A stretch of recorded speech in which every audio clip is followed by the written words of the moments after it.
ముందుగా ఈరోజు స్వామి వివేకానంద గారి జయంతి సందర్భంగా అందరికీ శుభాకాంక్షలు తెలియజేస్తా ఉన్నాను. నా ప్రెస్ మీట్ స్టార్ట్ చేసే కంటే ముందు మా పార్టీ ఆఫీస్ పైన నిన్న భువనగిరిలో జరిగినటువంటి దాడిని, కాంగ్రెస్ గూండాలు చేసినటువంటి దాడిని తీవ్రంగా ఖండిస్తూ ఉన్నాను. ఈరోజు కూడా మా నాయకులను, కార్యకర్తలందరినీ కూడా అరెస్టు చేయడాన్ని కూడా ఖండిస్తున్నాను. వాళ్ళను బేషరతుగా విడుదల చేయాలని చెప్పి కూడా డిమాండ్ చేస్తూ ఉన్నాను. ఇక ఈరోజు దానికి వచ్చేసి రేవంత్ రెడ్డి గారు అధికారంలోకి రాకంటే ముందు పిసిసి ప్రెసిడెంట్గా ఉన్నప్పుడు 6 గ్యారంటీల గురించి మాట్లాడుతూ ఒక మాట చెప్పిండు. ఆయన 6 గ్యారంటీలు కాంగ్రెస్ పార్టీ చూసుకుంటుంది, సోనియమ్మ చూసుకుంటుంది, నేను 7వ గ్యారంటీ కూడా ఇస్తున్నా. అదేంటంటే కేసీఆర్ గారి పాలన లోపల ప్రజాస్వామ్యం కుంటుబడ్డది, నేను ప్రజాస్వామ్యాన్ని కాపాడడమే 7వ గ్యారంటీ, ఆ 7వ గ్యారంటీ నేను ఇస్తున్నా అనేటటువంటి మాట చెప్పిండు.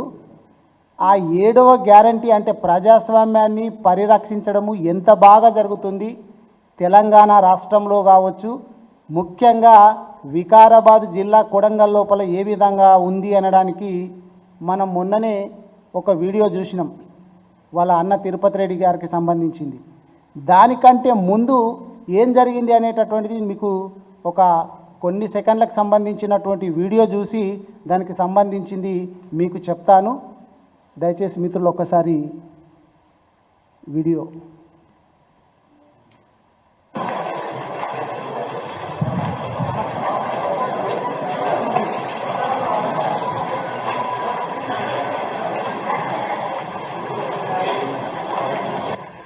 అక్కడికి ఆపండి ఒక్కసారి. ఇక్కడ దాకా చూసింది ఏంటంటే రేవంత్ రెడ్డి గారి సోదరుడు తిరుపతి రెడ్డి గారు లగచర్ల ఘటన జరిగిన సందర్భంగా కలెక్టర్ ఆఫీస్కు వందలాది మంది కాంగ్రెస్ కార్యకర్తలను వేసుకొని కలెక్టరేట్కు వచ్చినప్పుడు కలెక్టర్ గారు ఆయన ఆఫీస్ నుంచి, ఛాంబర్ నుంచి బయటికి వచ్చి స్వాగతం పలుకుతూ లోపలికి తీసుకుపోయినటువంటిది మనం చూసినాం. మనము చాలా సందర్భాల్లో చూస్తున్నాము, ప్రజల చేత ఎన్నికైనటువంటి ఎంపీపీలు పోయినా, జెడ్పీటీసీలు పోయినా, మున్సిపల్ చైర్పర్సన్స్ పోయినా, చివరికి ఎమ్మెల్యేలు పోయినా కానీ ఎవ్వరు కూడా ఇట్లా బయటకు వచ్చి అయితే తీసుకుపోగా నేను చూడలే కలెక్టర్. కానీ ఒక సర్పంచ్ కాదు, ఒక ఎంపీటీసీ కాదు, ఒక జెడ్పీటీసీ కాదు, చివరికి వార్డు మెంబర్ కూడా కానటువంటి వ్యక్తి ఒకే ఒక హోదా ఉన్నది ఏంది అంటే ముఖ్యమంత్రి గారి అన్న. ఆ ఒక్క హోదా ఉన్నట్టు దాంతో బట్టి కలెక్టర్ గారు బయటకు వచ్చి స్వాగతం పలుకుతూ లోపలికి తీసుకుపోయింది మనం చూసినాం. Next video.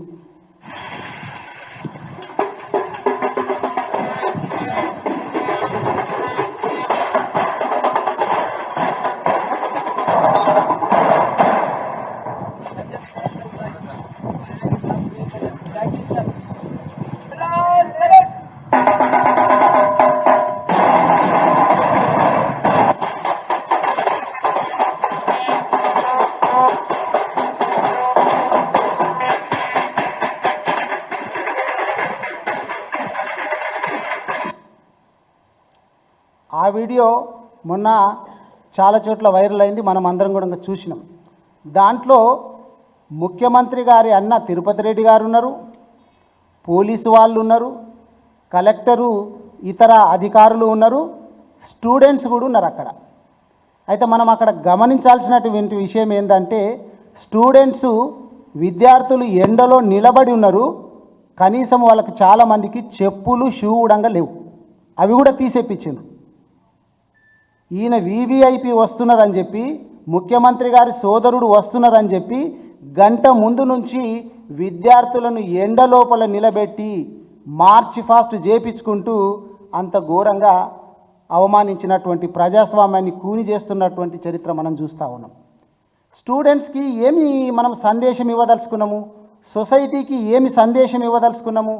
ఎందుకంటే మనం ఎప్పుడన్నా విద్యార్థులను పోయి నువ్వు భవిష్యత్తులో ఏం కావాలనుకుంటున్నావు అంటే వాళ్ళు చాలా గొప్పగా నేను కలెక్టర్ను కావాలనుకుంటున్నా, నేను పోలీసు కావాలనుకుంటున్నా, నేను డాక్టర్ కావాలనుకుంటున్నా, ఇంజనీర్ కావాలనుకుంటున్నా అని చెప్పి చెప్తుంటాం.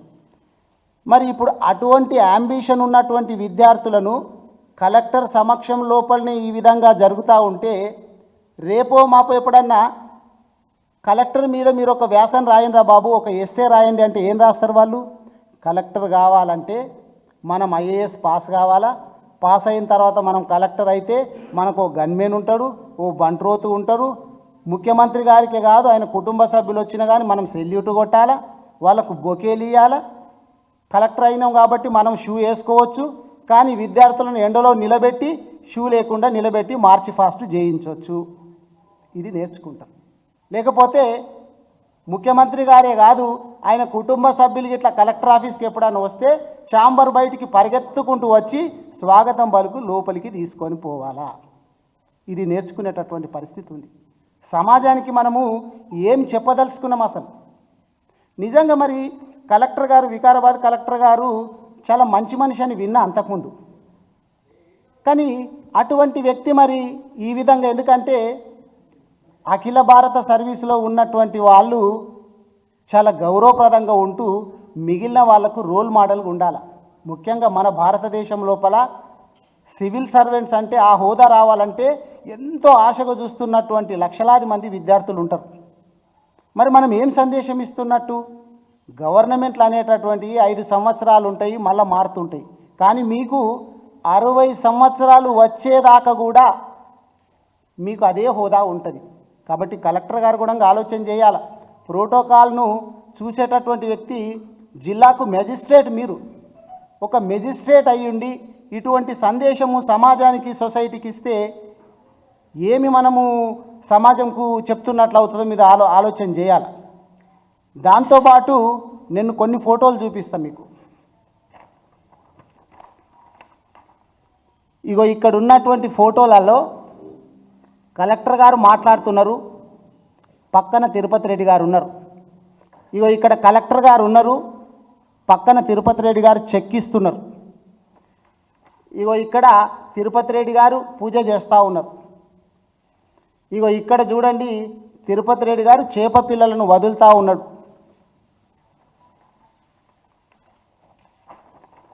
దీంట్లో ఇంకా చాలా క్లియర్గా ఉంది, చాలా క్లియర్గా కనిపిస్తుంది. భూమి పూజ, young India integrated residential schools, ఇంత క్లియర్ దానికి ఇక్కడ భూమి పూజ చేస్తున్నారు. ఎవరు చేస్తున్నారు? వార్డు మెంబరు కూడా కానటువంటి వ్యక్తి ఇక్కడ ఇంటిగ్రేటెడ్ రెసిడెన్షియల్ స్కూల్స్కి భూమి పూజ చేస్తున్నారు. అంటే శిలాఫలకాలు వేసిన, అంటే శంకుస్థాపనలు చేసిన, ప్రారంభోత్సవాలు చేసిన, సీఎం రిలీఫ్ ఫండ్లు ఇచ్చిన, కళ్యాణ లక్ష్మి, షాదీ ముబారక్ చెక్కులు ఇచ్చడా, ఇవన్నీ కూడా వాళ్ళ అన్న ద్వారా చేపిస్తూ ఉన్నారు. అదే కాదు ఆఫీసర్స్ తోటి రివ్యూ కూడా చేయిస్తున్నారు. అంటే రేవంత్ రెడ్డి గారు ఇవ్వదలుచుకున్నటువంటి 7వ గ్యారంటీ అయినటువంటి ప్రజాస్వామ్యాన్ని కాపాడుతా అని చెప్పి ఏదైతే చెప్పిండో ఎంత బాగా కాపాడుతున్నాడో మనం చూస్తున్నాం. ఇప్పుడు టెంకాయలు కొట్టిపోతున్నారంట ప్రారంభోత్సవాలంటే, మరి శిలాఫలకాలు వేస్తే కూడా బాగుంటుందేమో అనేటటువంటిది నా ఆలోచన. ఎందుకంటే శిలాఫలకం వేస్తే ఎమ్మెల్యే గారు అని కింద రాస్తాం, పేరు రాసేసి కింద ఎమ్మెల్యే ఉంటే ఎమ్మెల్యే, ఎంపీ ఉంటే ఎంపీ, ఏది ఉంటే అది రాస్తాం. మరి ఇది కూడా శిలాఫలకాలు ఒట్టి టెంకాయలు కొట్టిపోవుడు కాకుండా శిలాఫలకాలు వేపించి తిరుపతి రెడ్డి గారు కింద ముఖ్యమంత్రి గారి అన్న అని రాసి పెడితే బాగుంటుంది. శిలాఫలకాలు ఎందుకు బంద్ చేస్తున్నారు? మరి ఖాళీ టెంకాయలు కొట్టిపోవడం ఏంది? శిలాఫలకాలతో పాటు పేరు రాయాలా, కింద అర్హత వచ్చేసి ముఖ్యమంత్రి అన్న అని రాస్తే బాగుంటుంది అనేటటువంటిది నా ఆలోచన. ఈయన ఎవరు మరి? ఈయన ఎక్కడ మనకు ఏ సందర్భాల్లో కూడా చూసినాము అంటే లగచెర్ల ఘటన మనందరికీ తెలుసు. మొత్తము రాష్ట్రాన్నే కాదు యావత్ దేశాన్ని కూడా మొత్తం ఈ సంఘటన అందరిని కూడా దిగ్భ్రాంతికి గురి చేసింది, రైతులను. అదేవిధంగా మా నరేందర్ రెడ్డి మాజీ ఎమ్మెల్యే పైన అక్రమ కేసులు పెట్టి దాదాపు 40 రోజులు జైల్లో పెట్టిండ్రు. ఆ కేసుల లోపల రైతులు భూమి గిట్లా ఇవ్వకపోతే తన్ని తీసుకుంటాము అన్నటువంటి వ్యక్తి ఈ తిరుపతి రెడ్డి గారు. అదే కాకుండా రేవంత్ రెడ్డి గారి సొంత గ్రామమైనటువంటి కొండారెడ్డిపల్లికి సంబంధించినటువంటి మాజీ సర్పంచ్ సాయిరెడ్డి గారు చనిపోతూ సూసైడ్ నోట్ రాసిండు. రేవంత్ రెడ్డి బ్రదర్సే నా చావుకు కారణము. అందులో కూడా ఈయన ఉన్నారు. మరి దాని మీద మరి ఇప్పటి వరకు ఎఫ్ఐఆర్ కూడా బుక్ కాలే. కానీ పాపము అల్లు అర్జున్ ఏదో సినిమా జూనికి పోతే తొక్కిసలాడ అయ్యిందని చెప్పి అక్కడ చనిపోవడం అనేది ఖచ్చితంగా అందరు కూడా బాధపడాల్సినటువంటి విషయమే. ఆయన ఫ్యాన్స్, ముఖ్యంగా అల్లు అర్జున్ గారికి సంబంధించినటువంటి ఫ్యాన్స్ కూడా ఆలోచన చేయాలి. సూయిసైడ్ నోటు రాసి పెట్టి చనిపోతే వాళ్ళ మీద యాక్షన్ లేదు, ఎఫ్ఐఆర్ లేదు. కానీ ఈయన పోయిండు, అల్లు అర్జున్ గారు సినిమాకు పోయిండు అందుకే చనిపోయిందని చెప్పి కారణాలు చెప్పేసేసి ఈయన మీద అక్రమంగా కేసులు పెట్టిండ్రు. ఆయన ఫ్యాన్స్ కూడా ఆలోచన చేయాలి. ఇంకా దుర్గం చెరువు, మనకు లేక్ తెలుసు, దుర్గం చెరువు బఫర్ జోన్ లోపల 600 గజాలలో ఇల్లు కట్టుకున్నటువంటి వ్యక్తి ఈ తిరుపతి రెడ్డి గారు. ఆయనకు హైడ్రా నోటీసులు కూడా ఇచ్చింది. ఆయన సమాధానం కూడా చెప్పిండు, నాకు కొంచెం సమయం కావాలా, మేము తీసుకున్నప్పుడు మాకు ఇదంతా తెలియదు అని చెప్పి సమయం అడిగిండు. కానీ హైడ్రా ఇప్పటి వరకు మాత్రం ఆ ఇల్లు టచ్ చేయలే. ఆ ఇల్లే కాదు, నిజంగా చెప్పాలంటే రేవంత్ రెడ్డి గారి ఇల్లు కొడంగల్లో కూడా చెరువు లోపలనే కట్టిండు. దానికి సంబంధించినటువంటి ఆధారాలు కూడా తొందర లోపల బయట పెడతాము. ఈ విధంగా మామూలు పేదవాళ్ళు హైదరాబాద్ లోపల పైసా కూడబెట్టుకొని కట్టుకున్నటువంటి ఇండ్లనేమో సమయం ఇవ్వకుండా నిర్దాక్షిణ్యంగా కూల్చేస్తున్నటువంటి ఈ హైడ్రా, దీనికి సమాధానము రంగనాథ్ గారు చెప్పాలి. ఆయన కూడా ఒక సివిల్ సర్వెంట్. మరి పేదల పట్ల ఒక న్యాయము, ముఖ్యమంత్రి గారి ఇంటిపైన, ముఖ్యమంత్రి గారి బంధువుల ఇండ్లపైన ఒక న్యాయం అనేటటువంటిది మాత్రము కరెక్ట్ కాదు అనేటటువంటి విషయాన్ని తెలియజేస్తున్నా. ఇంకొక ఫోటో చూపిస్తా, మా వికారాబాద్ నియోజకవర్గానికి సంబంధించి చాలా క్లియర్గా రాసి ఉంది. కాంగ్రెస్ పార్టీ కార్యాలయము కింద ఇస్తున్నది చెక్కుల పంపిణీ, మెడలో కాంగ్రెస్ కండువా, మీద క్లియర్గా తెలుస్తుంది కాంగ్రెస్ పార్టీ కార్యాలయము, మెడలోపల కాంగ్రెస్ కండువా, చెక్కుల పంపిణీ. మరి ఇంత అధ్వానంగా ఉంటే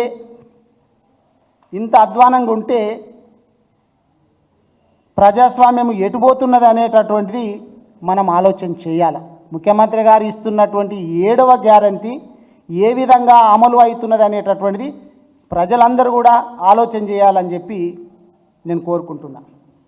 నిజంగా పాపం మనం కూడా ఏం అనలేం, ఎందుకంటే ముఖ్యమంత్రి గారి బాధను కూడా మనం అర్థం చేసుకోవాలి. ఆయనకు చాలా బాధలు ఉన్నాయి. పోరు లోపల మళ్ళీ పలు రకాల పోరులు ఉన్నాయి ఆయనకు. ఒకటి ఇంటి పోరు లోపల ఏందా అంటే, గతం లోపల ఈయన 50 లక్షల బ్యాగులతోటి అడ్డంగా దొరికిపోయిన దొంగ కాబట్టి జైలుకు పోయి చిప్పకూడదు ఈయనొచ్చే. మరి ఇప్పుడు ఇంట్లో వాళ్ళు ఊరుకుంటారా? నువ్వేమైంది ముఖ్యమంత్రి అయినవు, ఇప్పటి వరకు వాళ్ళని జైల్లో పెడతలేవు, కేటీఆర్ని జైల్లో పెడతలే, వాళ్ళని జైల్లో పెడతలే, వీళ్ళని జైల్లో పెడతలే అని చెప్పి ఇంటి నుంచి ఒకటే పోరు. ఇక రెండవది ఇంటి నుంచి ఇంకో పోరు ఏంటంటే, వాళ్ళన్న రేవంత్ రెడ్డి గారి కంటే ఎక్కువ. ఎందుకంటే వికారాబాద్లో ఇప్పుడు ముఖ్యమంత్రి అంటే రేవంత్ రెడ్డి గారు అనుకుంటలేరు, వాళ్ళన్న తిరుపతి రెడ్డి గారే అనుకుంటున్నారు. ఎందుకంటే అన్ని అఫీషియల్ ప్రోగ్రామ్స్ మొత్తము తిరుపతి రెడ్డి గారే చేస్తున్నారు కాబట్టి అక్కడ ఒక పోరు స్టార్ట్ అయింది. ఇక వాళ్ళ పార్టీలో చూస్తుంటే సహచర మంత్రులందరూ కూడా కుర్చీలాట. ఈయన ఎప్పుడు కొంచెం పక్కకు తిరిగితే కుర్చీ ఎక్కుదామా అని చెప్పి చాలా మంది కాసుకొని కూర్చున్నారు. ఆ పోరు ఒక దిక్కుంది. ఇక అధిష్టానంకు సంబంధించినటువంటి పోరు కూడా ఉంది. అధిష్టానంకు సంబంధించినటువంటి పోరు ఏంటిదంటే, ఈయన బడే బాయ్ తోటి టచ్లో ఉంటాడో ఆయన బీజేపీలో పోతాడు అనేటటువంటిది అదొక అనుమానం ఉన్నది అధిష్టానం దగ్గర. అదేగాక ఈయనేం గప్పాలు కొట్టొచ్చిండు అక్కడ అధిష్టానం దగ్గరికి పోయి అంటే, కారు మొత్తం బీఆర్ఎస్ పార్టీ మొత్తం ఖాళీ చేసేస్తా అని చెప్పి గప్పాలు కొట్టొచ్చిండు. అప్పుడు ఏదో కొంతమంది పోయిండ్రు, ఒక్కరు కూడా పోయే పరిస్థితి ఇప్పుడు లేదు. పోయిన పరిస్థితి అతి దారుణంగా ఉండడమే కాదు, పోయినోళ్ళు కూడా మళ్ళీ కేసీఆర్ గారిని కేటీఆర్ గారిని మెచ్చుకుంటున్నటువంటి వీడియోలు మనం చూస్తున్నాం. కాబట్టి అక్కడ అధిష్టానం దగ్గర ఆ పోరు ఉన్నది. ఇంకా క్యాడర్ దగ్గర చూస్తుంటే క్యాడర్ దగ్గర ఏంటంటే క్యాడర్ ఏమో మావోడు అడ్డమైన హామీలు ఇచ్చి పెట్టిండు, మేము ఊళ్ళలో పోతే జనాలు కొట్టేటట్టున్నారు మమ్మల్ని కాంగ్రెస్ కండు వేసుకొని పోతా అని చెప్పి క్యాడర్ భయపడుతున్నది. ఇప్పుడు ఎన్నికలు రాబోతున్నాయి, ఎట్లా తిరగాలని చెప్పి క్యాడర్ నుంచి ఒగపోరున్నది.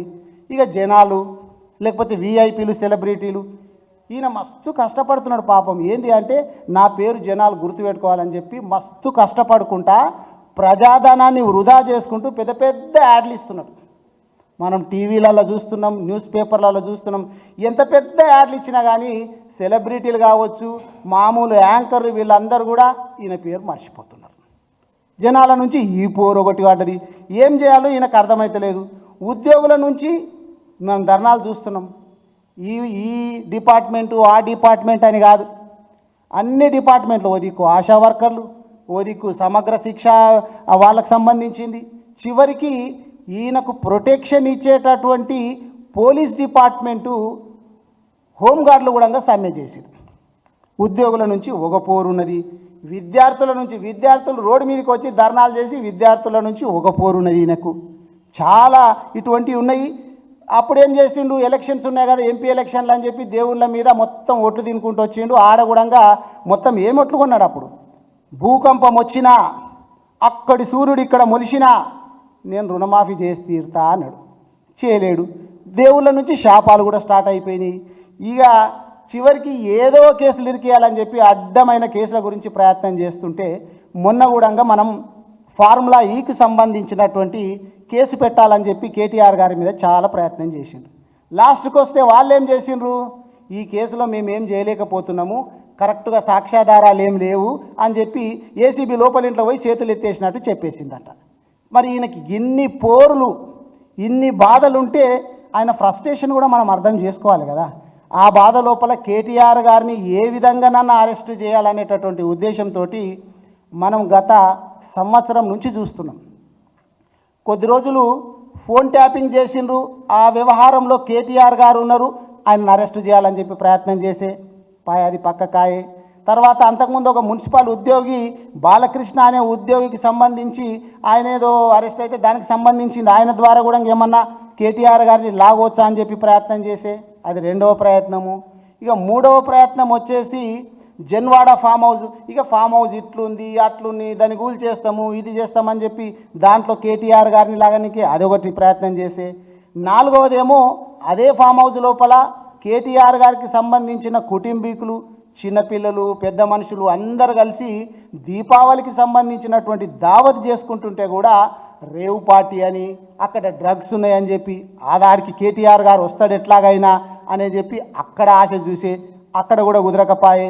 ఇప్పుడు ఇందాక నేను చెప్పినట్టు మా వికారాబాద్ జిల్లాకు సంబంధించినటువంటి లగచెర్ల కేసులో కూడా అక్కడ ఏమన్నా నరేందర్ గారి ద్వారా కేటీఆర్ గారి పేరు చెప్పించినట్లు ప్రయత్నం చేద్దామని చెప్పి నరేందర్ రెడ్డి గారికి తెలియకుండానే పోలీసుల చేత కేటీఆర్ గారి పేరు చెప్పినట్టు రాపిచ్చేసి సంతకం పెట్టి ఇప్పించేస్తే మళ్ళీ నరేందర్ రెడ్డి గారు లేఖ ఇచ్చి నేను అది చూడలేదు, నాకు అసలు సంబంధం లేదని చెప్పి అక్కడి ఇజ్జత్ వాయే.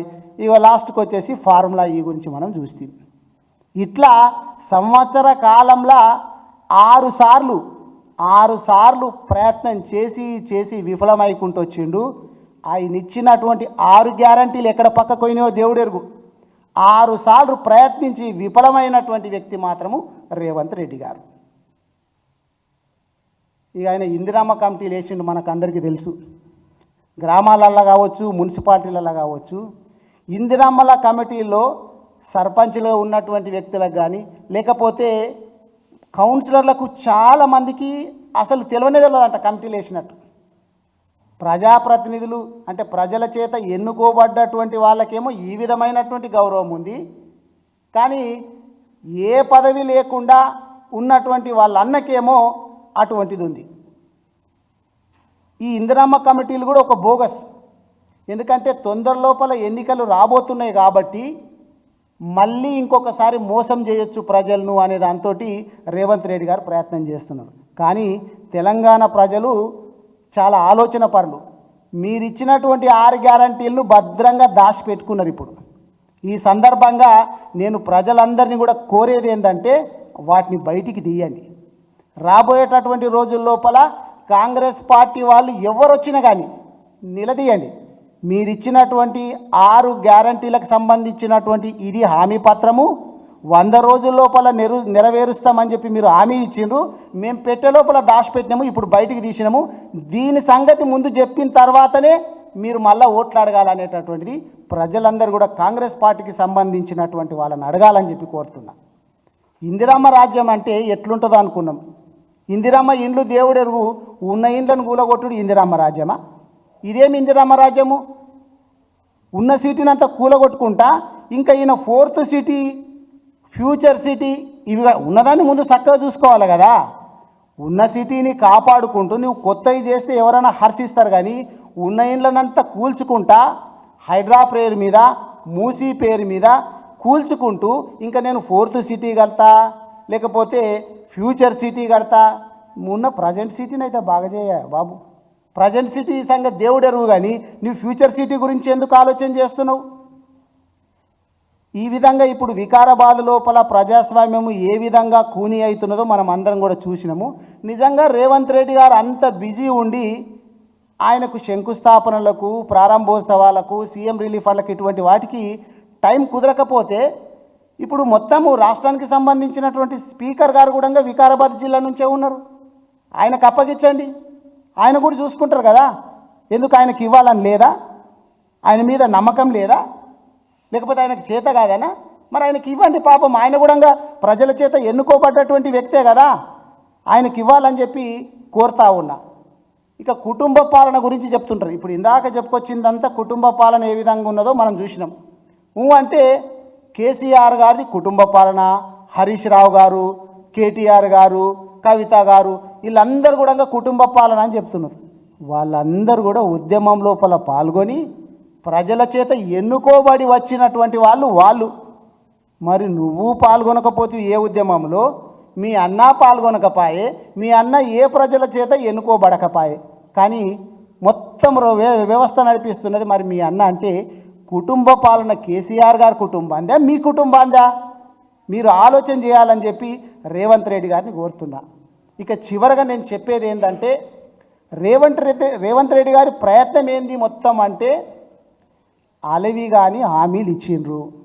వాళ్ళు కూడా అనుకోలేరు అధికారంలోకి వస్తారని చెప్పి, వాళ్ళు కూడా అనుకోలేరు మేము ఎట్లాగో వచ్చేది లేదు సచ్చేది లేదు అని చెప్పి నోటికి ఏది వస్తే ఆ హామీ ఇచ్చుకుంటూ పోయిండ్రు. ఎవడు ఏది అడిగితే అది ఇచ్చుకుంటూ పోయిండ్రు, హామీలు ఇచ్చిండ్రు. ఇప్పుడు చివరికి ఏం చేయాలనో అర్థమైతలేదు. వీళ్ళు చెప్తున్నట్టే రుణమాఫీ ఎక్కడ చక్కగా లేకపోయే, రైతు భరోసా ఎక్కడ చక్కగా కాకపోయే, మొత్తము వానకాలంకు సంబంధించినటువంటి రైతు భరోసానైతే మొత్తం ముంచేసిండ్రు, ఒక పైసా ఇయ్యలే. ఇగో ఇప్పుడు వాళ్ళు ఇచ్చినటువంటి మరి ఈ పంటకు, యాసంగి పంటకు కూడా 15,000 అని చెప్పి గొప్పలు చెప్పినటువంటి రేవంత్ రెడ్డి గారు లాస్ట్కు మళ్ళీ 12,000కు వచ్చాయి ఒక ఎకరానికి సంవత్సరానికి. మరి అప్పుడేం చెప్పిండ్రు? అప్పుడు చెప్పినటువంటి మాట ఏంటంటే కేసీఆర్ గారు 2 పంటలకు ఇస్తాడా, ఇంకో పంటకు ఎవరు ఇస్తారు? మరి ఏం బిచ్చం ఎత్తుకుంటుండ్రా? రైతులంటే మీకు అట్లా కనిపిస్తుండ్రా? 3 పంటలకు ఇవ్వాలా, అది కూడా ఎకరానికి 10,000 కాదు 15,000 ఇవ్వాలా. అదేగాక అది ఒక్కరికే రైతులకే కాదు కౌలు రైతులకు కూడా ఇస్తాం మేము అధికారంలోకి వస్తే అని చెప్పిండు. రైతులకు మాత్రమే కాదు, చాలామంది ఆలోచన చేయాల్సింది ఏంటంటే మళ్ళీ మధ్యలోకి వచ్చినాక వీళ్ళు మాట మార్చి ఏం చెప్పిండ్రు? రైతులు కౌలు రైతులు అంట కూర్చొని మాట్లాడుకోవాలంట, పంచుకోవాలనో ఎవరు తీసుకోవాలనో. ఫస్ట్ ఇచ్చినటువంటి మాట ఏంటంటే రైతులకు ఇచ్చేది రైతులకు ఇస్తాము, కౌలు రైతులకు ఇచ్చేది కౌలు రైతులకు ఇస్తాము, దీంట్లో ఎటువంటి అనుమానం లేదు అనేటటువంటి మాట రేవంత్ రెడ్డి గారు చెప్పి మధ్యలోకి వచ్చే వరకు రైతులు కౌలు రైతులు కూర్చొని మాట్లాడుకొని వాళ్ళు డిసైడ్ చేసుకోవాలన్నమాట. అంటే వాళ్ళు కొట్లాడుకోవాలనా? ఇప్పుడు మీరు ఒక పథకం పెట్టి మహిళలందరూ కూడా ప్రయాణిస్తూ జుట్లు పట్టుకొని ఏ విధంగా అయితే కొట్లాడుకుంటుండ్రో ఆ విధంగా మళ్ళీ ఇక్కడ కౌలు రైతులు రైతుల పరిస్థితి కావాలనా మీరు చెప్పదలుచుకున్నటువంటి ఉద్దేశం? మీరు ఇవన్నీ చేస్తున్నాయంతా కూడా మీరిచ్చినటువంటి హామీల నుంచి అటెన్షన్ డైవర్ట్ చేయాలా, ప్రజల దృష్టి మరల్చాలా. ఏదో తిప్పలు పడి అప్పుడు ఎంపీ ఎలక్షన్స్ అప్పుడు 4 ఓట్లు సంపాదించుకున్నాము ఇదే మోసం చేసేసి, ఇప్పుడు కూడా మళ్ళీ స్థానిక సంస్థల ఎలక్షన్లు వస్తున్నాయి కాబట్టి మేము ఇవి చేస్తాం అవి చేస్తాం. ఇప్పుడు ఇందిరమ్మ ఇండ్లకు కూడా సంబంధించి అందరు ఫోటోలు తీసుకుంటున్నారట. ఫోటోలు అందరూ తీసుకొని ఇప్పుడు మీ ఏంటికాయ ఫోటోలు తీసుకుని మీ దగ్గర లేదా? ఎన్ని సర్వేలు చేస్తారు? మొత్తం సర్వేకి సంబంధించినటువంటి తెలంగాణ రాష్ట్రంకు సంబంధించినటువంటి వివరాలు మొత్తం కూడా మీ దగ్గర ఉన్నాయి కదా, మళ్ళీ ఫోటోలు దించుకునేందుకు? అప్పుడే ఇచ్చిండ్రు కదా ఇండ్లు ఎంతమంది కావాలనేటటువంటిది, అప్పుడు ఇయ్యలేరా? ప్రజాపాలన అని చెప్పి పెడితే ఏడబోతాడా పెట్టి మొత్తం అన్ని డీటెయిల్స్ తీసుకుంటారు. మరి అప్పుడు తీసుకున్నటువంటివి ఉన్నాయి కదా, మళ్ళీ ఇదెందుకు ఇప్పుడు అందరు ఫోటోలు దించుతున్నారంట? ఎందుకంటే ఆశ కల్పించి మళ్ళీ 4 ఓట్లు దండుకోవాలనేటటువంటి ఉద్దేశంతో. కాబట్టి ప్రజలందరినీ కూడా నేను కోరేది ఏంటంటే, మళ్ళీ ఒకసారి కాంగ్రెస్ పార్టీ లోపల చేతిలో మోసపోకూడదు. ఇప్పుడు చూస్తున్నాం ఏ విధంగా పాలన జరుగుతుందో. కేసీఆర్ గారు కూడా ఆ మధ్య ఒకసారి ఒక చర్చ, ఒక టీవీ లోపల ఒక మాట మాట్లాడుతూ ఆయన ఒక మాట చెప్పిండ్రు, గాడిద ఉంటేనే కదా గుర్రం విలువ తెలిసేది అని. గాడిద ఉంటేనే కదా గుర్రం విలువ తెలిసేది అని చెప్పి, రేవంత్ రెడ్డి గారి పుణ్యమా అని చెప్పి, ఒక ముఖ్యమంత్రి ఏ విధంగా ఉండకూడదో, ఒక పరిపాలన ఏ విధంగా ఉండకూడదో రేవంత్ రెడ్డి గారిని కాంగ్రెస్ పార్టీని చూసి తెలంగాణ ప్రజలు నేర్చుకుంటున్నారు. మీరెన్ని అటెన్షన్ డైవర్షన్ సంబంధించినటువంటి కార్యక్రమాలు తీసుకున్నా, ఎంతమంది మీద అక్రమ కేసులు పెట్టినా బీఆర్ఎస్ పార్టీ భయపడదు. బీఆర్ఎస్ పార్టీ ప్రధాన ప్రతిపక్షంగా ప్రజల పక్షాన నిలుస్తుంది. మీరిచ్చినటువంటి 6 హామీలు కావచ్చు, 6 గ్యారంటీలు కావచ్చు, 120 హామీలు కావచ్చు, నెరవేర్చేదాకా మీ వెంబడి పడుతుంది. రాబోయేటటువంటి ఎలక్షన్ లోపల తెలంగాణ ప్రజలు కూడా సిద్ధంగా ఉన్నారు, మీకు కర్రు కాసి వాత పెట్టడానికి సిద్ధంగా ఉన్నారని చెప్పి తెలియజేసుకుంటూ సెలవు.